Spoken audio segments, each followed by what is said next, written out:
just puts me in a different place. The keys, an escape. When I'm like by myself, you know, music just kind of takes over. Deji Adekunle didn't leave his home in Wood Green, London solely When I wake up, I play music. to thrive in music. When I'm going to sleep, I like to play music. He came for an education. Yeah. However, it's a different talent paying for his school. It's a blessing to be playing, you know, Division I basketball. The perfect fit for the 6'11" junior. The thing that really brought me to Northwestern State was the performing arts program and the music. But a technicality is causing problems with the scholarship. I was actually given an opportunity to play Division I basketball, and you know, they kind of took it away from me. He has an issue with NCAA amateurism. What is the NCAA about?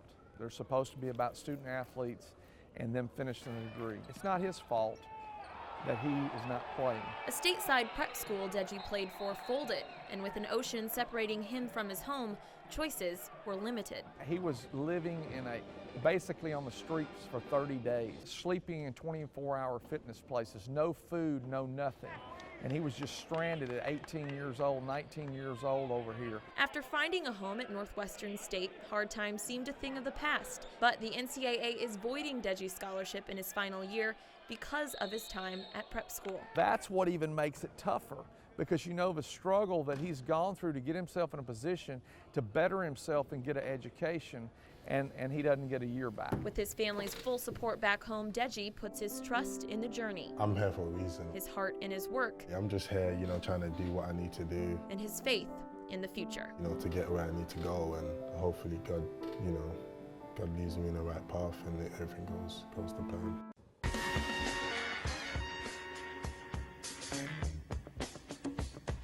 We welcome you back. You're at the right place at the right time. I'm proud of where I'm from. To have a national show based in my hometown is a real thrill. The Tim Brando Show turns down the mic for the final time. After more than 14 years on national airwaves, Tim says this is see you later, not goodbye. You realize that you need to maybe be at your best at what you perceive yourself as being best at. And that's really the reason for the show being put into retirement. A 3-hour sports talk show that's always added a certain flavor for its audience. A personality-driven show, which made it a lot of fun. But something Tim might miss more than the show. Seeing my guys. I'm going to miss that. You know, the camaraderie. You know, I've oftentimes said, if you're not busting the guy's chops that you're working with, then you really don't love them. And Tim thrives on that locker room mentality where I can get after my brother, but you can't get after my brother. The 5 men work as a team to bring the best show possible together. Obviously something worked. They boast one of the most interesting and eclectic guest list, which Brando says is the best part.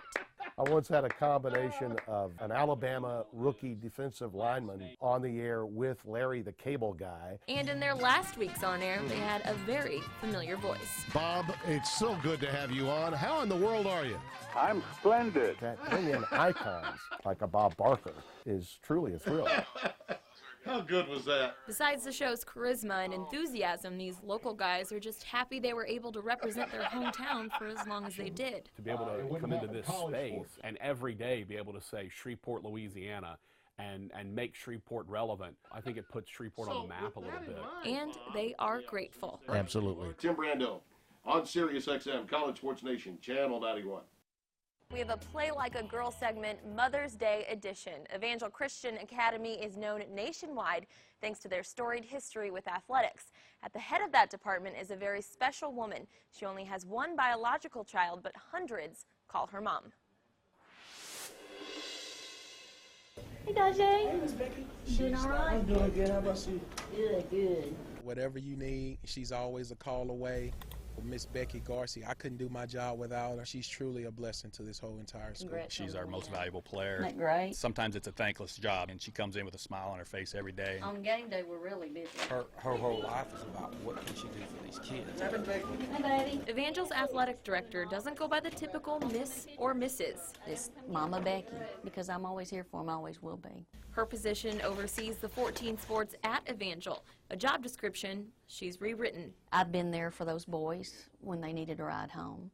If they come in and they don't have lunch money, I give them lunch money. It's love and respect. I love them unconditionally. She goes beyond the X's and O's. Her and her husband of 35 years have one son of their own and 5 they've taken in along the way. If you want to be a leader, you have to be a servant. Life's not always fair, you know, and sometimes things happen, and we've been fortunate enough to be able to help some of these kids. You liking your new car? The 2 most recent kids the Garcias have taken in are about to graduate from Texas A&M and LSU, getting their degree while playing football. I may not be able to give you anything in return right now, but I promise to make you proud with my future. I love you. Those kind of moments when you see the kids walk across the stage to graduate and that you've taken them in, you've fed them, you've clothed them, you've given them transportation, to know that you've pushed them to the next level and they're going to be a success in life, those are the most special moments. It goes without saying that Mama Becky judges success The life of Miss Becky. differently than most. Oh yeah, I'll eat a rough one, don't I? It's laying your head down on your pillow every night and knowing that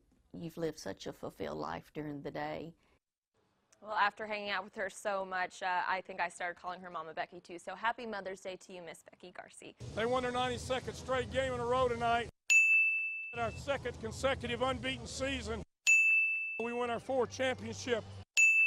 Breaking records has become a staple in the Shreveport-Bossier organization. These guys have done something that nobody's ever done in the history of the game. All these records came to a close in one weekend when the Mavs beat the Miami Midnights 116-91. It's always a great feeling. It's starting to become normal, actually. If you follow the Mavs, you know they play a unique style of basketball, which normally gives them a hefty lead against the majority of the teams.